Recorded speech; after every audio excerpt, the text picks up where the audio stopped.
Every person at some point in their life finds a place that fits them in a way that no previous place has.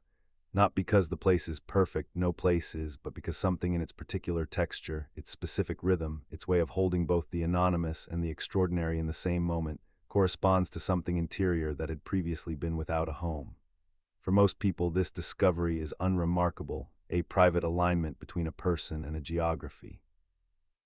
For John Lennon, it was watched by the world, debated in newspapers, and misread almost entirely.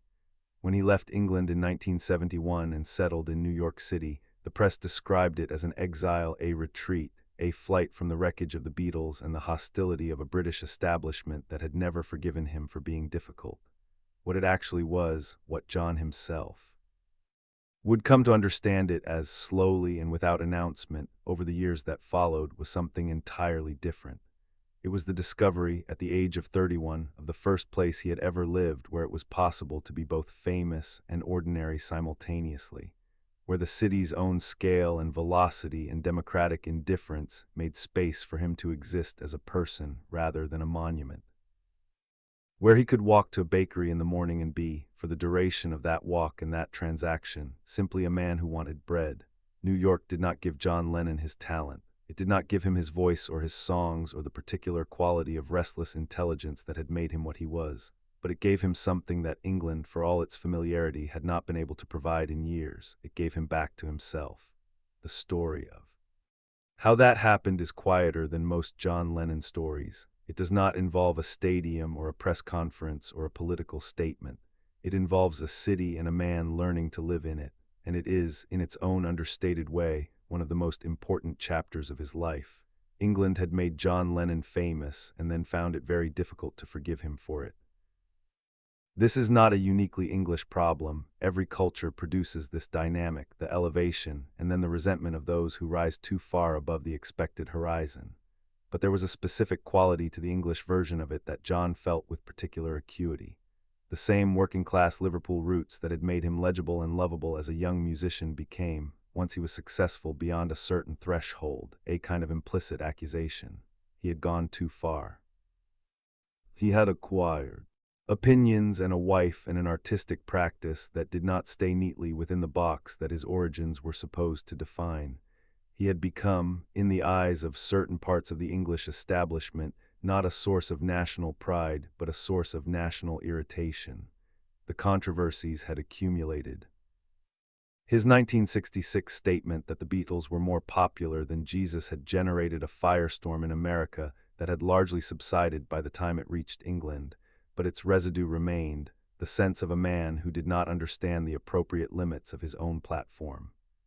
His relationship with Yoko Ono had been received with a hostility that had racial dimensions no one was willing to name clearly. His peace activism, the bed-ins, the billboards, the anthems, had been regarded by significant portions of the British press with the particular contempt reserved for celebrities who take themselves seriously.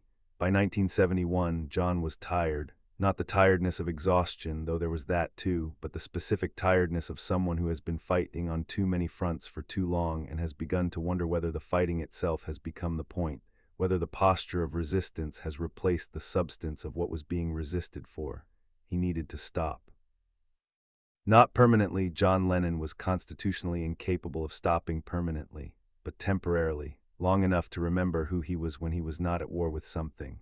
Yoko Ono had connections to New York. She had lived there before, understood its rhythms, knew people in its art world. When the possibility of relocating arose, she understood before John did what the city might offer him.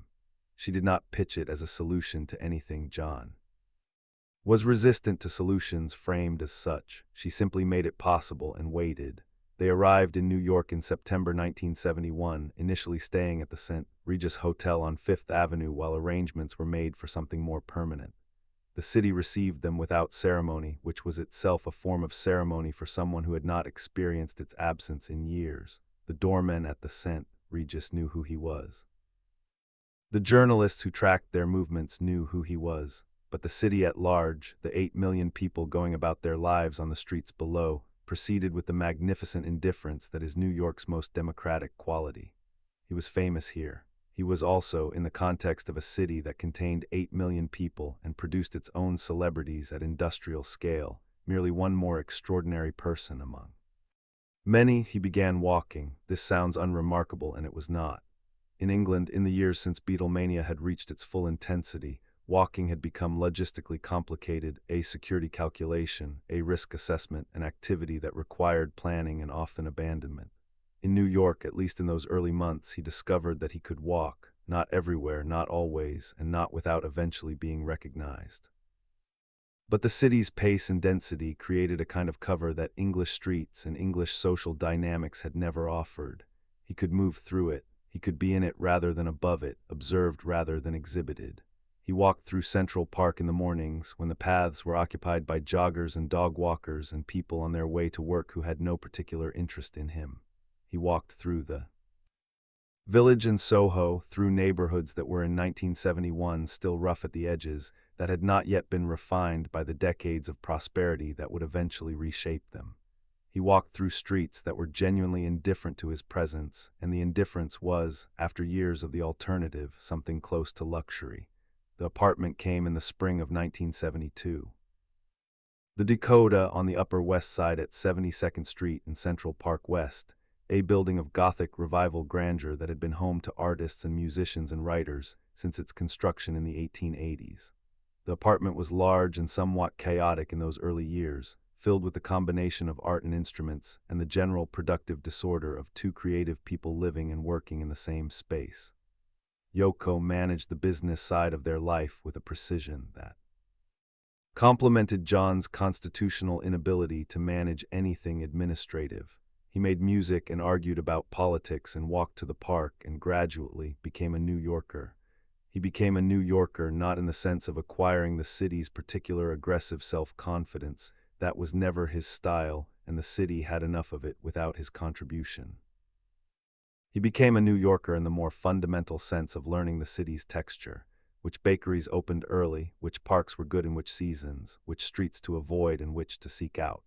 He learned the city the way you learn a person, through accumulated small experiences rather than through a single moment of revelation. There were mornings when he was recognized and mornings when he was not, and he came to understand that in New York the distinction mattered less than it had anywhere else. Recognition here was a transaction rather than a transformation. Someone would stop him on the street, say something brief, and move on, because the city did not have time for sustained deference, and neither did he. The encounters were human scale. They did not require the construction of a persona or the management of a crowd. They required only the ordinary social competence that fame had for years made it difficult to practice.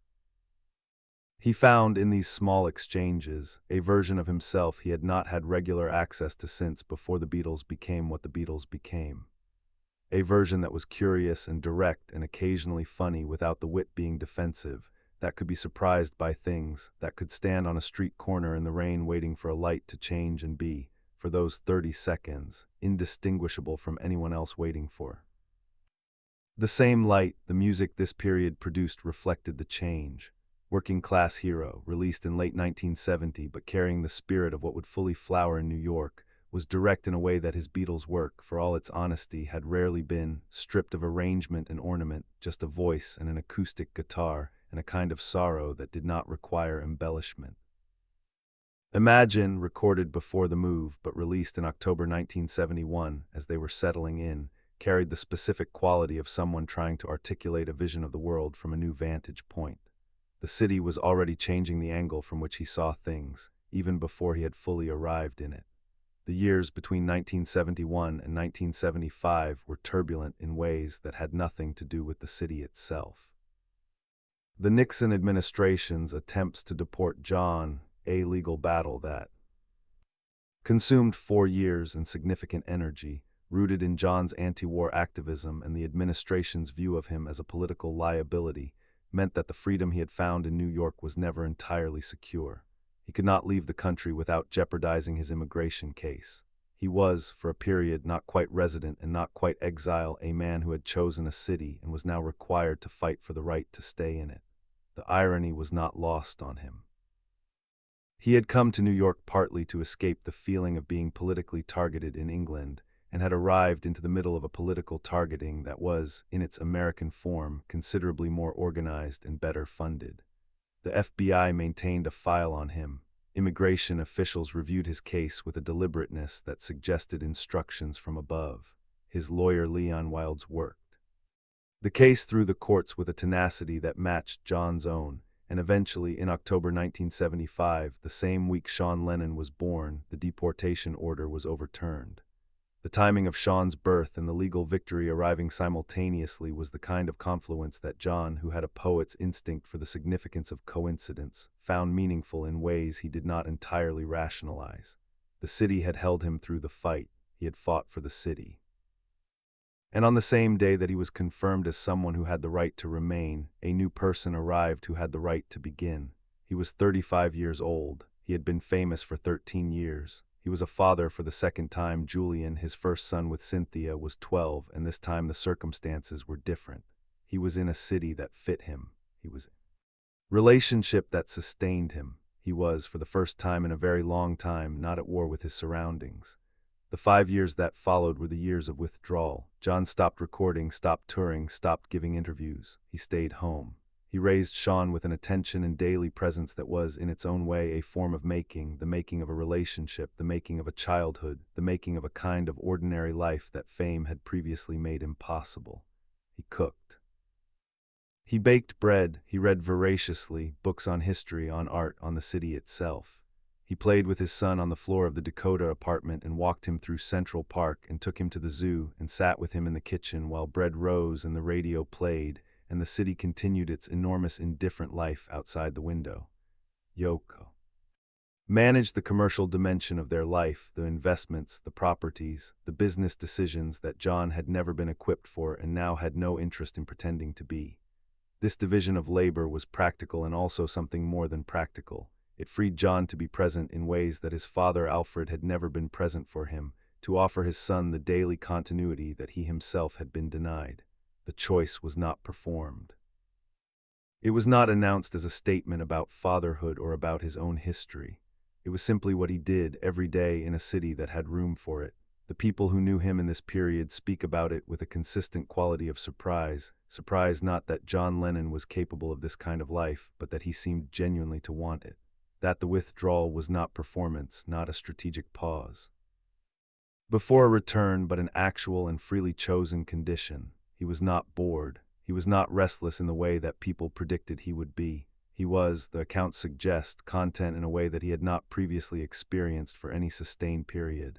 New York made this possible, not because the city encouraged withdrawal. New York is not a city that encourages anything as quiet as withdrawal, but because the city's fundamental indifference to the particular form of anyone's life, its commitment to the proposition that 8 million ways of living are equally valid, created the space for John to live in a way that would have been impossible in England, where the expectations surrounding him were more deeply encoded in the social fabric. In New York, a famous man who stayed home and raised his child was simply a man who stayed home and raised his child. The city had seen stranger things and had opinions about none of them. In 1980, John returned to the studio.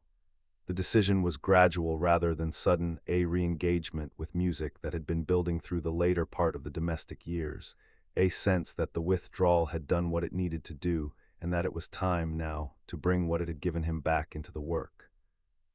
He and Yoko recorded Double Fantasy at the Hit Factory in New York, working with producer Jack Douglas in sessions that people who were present describe as relaxed and focused simultaneously, the specific creative atmosphere of people who know what they are doing and are at peace with the knowing.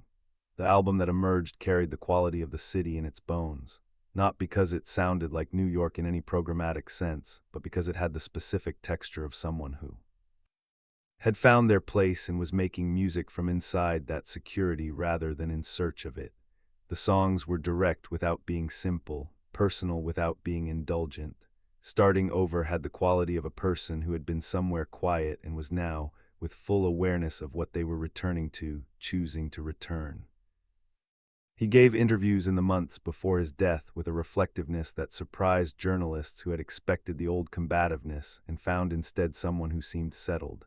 He spoke about Sean. He spoke about the years at home. He spoke about New York with the specific warmth of someone describing a relationship rather than a location, the city as a presence in his life that had given him something irreplaceable. On the morning of December 8, 1980, John Lennon left the Dakota with Yoko to work on a recording session. He passed through the building's entrance on 72nd Street onto the sidewalk into the city that had held him for 9 years. He signed an autograph for a fan who was waiting outside. He did what he had learned to do in New York. He existed, briefly and completely, in the ordinary world. He was shot and killed that evening, returning home.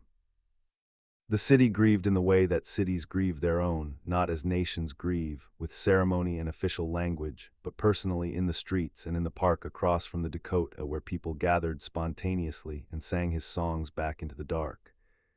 They sang them because the songs were there, embedded in the language of the city now, part of its texture, as much a part of New York as the park itself.